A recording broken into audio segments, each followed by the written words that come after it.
Our Bret Baier asked the vice president if families like yours deserve an apology from her and her administration. So do you owe them an apology is what I'm saying. I will tell you that I am so sorry for her loss. But let's talk about what is happening right now with an individual who does not want to participate in solutions. Let's talk about that as well. So she says that she is sorry for your loss, but then she shifted Jocelyn's story to Trump. What do you think about that? I think she's completely full of it. She is not a sincere woman at all. She has no sympathy, no empathy to her. She's supposed to, if she wants to run this country, she needs to take into consideration the families that she has affected with these policies that she has allowed and that she has approved. It's unacceptable that she gave me a very empty, half open apology to thinking she was being sincere, to just shift like she always does in every interview, every questionnaire she has to somehow shift it over to Mr. Trump, and that makes absolutely no sense. Why can't you just take accountability like you should and actually try to make a difference, maybe be humane and actually reach out to families that you have affected? So we have been told time and time again by DHS, by the secretary, by officials at the White House, the border is secure.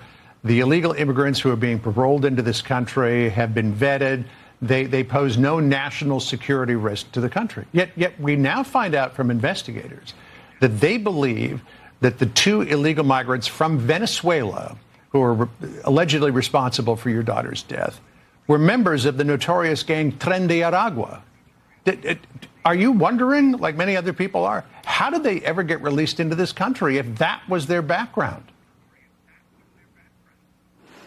It's always made me wonder, yes, because why put a ankle monitor on them in the first place? Was anything noticed? Did anything come abrupt? I always now for sure wonder, why did they need one now that this new information has became knowledgeable and has came into the light? It really makes me wonder, why were they released? Why? This should have been something that was immediately thought of, them being Venezuelan natives. And it just proves more that them being what they did so heinous was intentful. And this is the people that we so continuously decide to let in this country because of her open border policies. The testimony that you and fellow victims of immigrant crime gave before Congress was just so compelling. And then there was this moment where Democratic Congresswoman Veronica Escobar suggested that you and your fellow victims were being exploited with your appearance before Congress. That led April Aguirre, who is a crime victims advocate, to have this exchange with the Congresswoman. Listen here.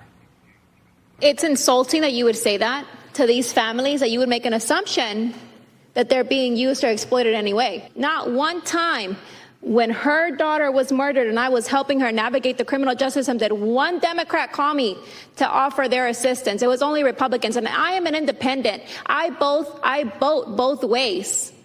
So it's insulting. No, please don't speak over me because I'm still talking. Okay. I'm not done. I have the mic. I have the floor. I have the floor. If you want to answer me, you ask.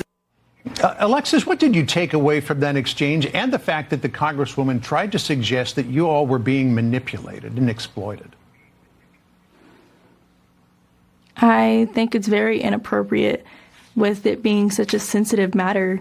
If I have the option to be used, quote unquote, for how she said, for political gain, for others to get what they want, and then instead choose to have my daughter back and essentially be a nobody, I would always choose that in a heartbeat. I do this to continuously be my daughter's voice. I do this because my daughter fought incredibly hard her last moments of her life, and I will be damned if I don't fight hard the rest of mine for her.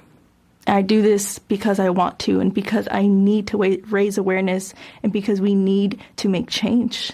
This has to stop. We cannot keep burying our children.